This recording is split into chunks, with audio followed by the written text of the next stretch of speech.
Bonjour Jean-Louis. Bonjour Mathieu. Bon alors au-delà de tous ces gens, tous ces voisins qui font la fête de manière ponctuelle, eh bien c'est en réalité un sujet très concret qui empoisonne la vie de très nombreux Français.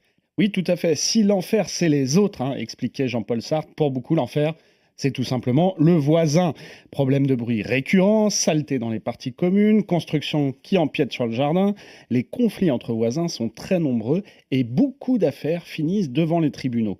Pourtant, ce que l'on ne sait pas, c'est qu'il y a beaucoup d'idées fausses qui circulent sur ce type de conflit.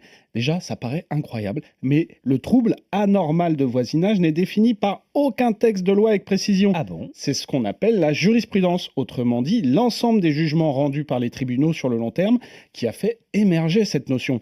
Autrement dit, c'est le juge qui va trancher pour savoir si un trouble est normal ou anormal en fonction de chaque situation. Je vais vous donner un exemple concret.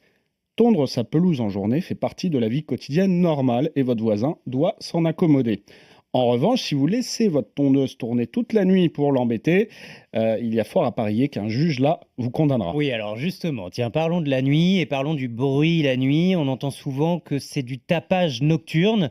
C'est une vraie notion juridique ou pas? Alors non, c'est pas une vraie notion, mais c'est vrai que c'est l'un des conflits les plus courants. Là encore, c'est un abus de langage. Le tapage nocturne n'existe pas en tant que tel du point de vue du droit. Il n'y a aucun texte de loi qui parle de tapage nocturne. Il convient de voir encore une fois ce qui est normal ou pas, peu importe l'heure de la journée. Alors certes, les troubles seront un peu plus facilement reconnus comme anormaux la nuit que le jour. Il paraît assez évident qu'entamer des travaux bruyants à 3 heures du matin est quelque chose d'anormal, alors qu'en journée, cela ne pose pas de problème. En réalité, il faut regarder 3 éléments pour le bruit. Sa répétition, par exemple combien de fois par jour, son intensité, combien de décibels, et sa durée, quelques secondes ou plusieurs heures. Il suffit de constater l'un de ces 3 critères, et pas forcément les 3 en même temps d'ailleurs, pour caractériser ce qu'on appelle un trouble anormal de voisinage. Ensuite, on précisera que tout cela doit pouvoir être mesuré de façon objective. Peu importe que vous soyez très sensible au bruit, ce n'est pas le problème de votre voisin. En milieu rural, l'un des exemples les plus courants, ce sont les bruits des animaux, par exemple le coq qui chante très fort le matin.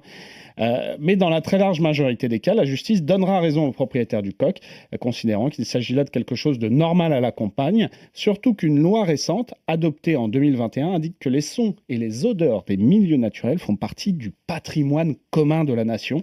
L'un des buts de cette loi, c'était justement de limiter les plaintes pour ce genre de motifs qui sont très nombreuses. Alors Jean-Louis, comment on fait pour savoir, lorsqu'on s'installe quelque part, si certains voisins vont nous poser problème?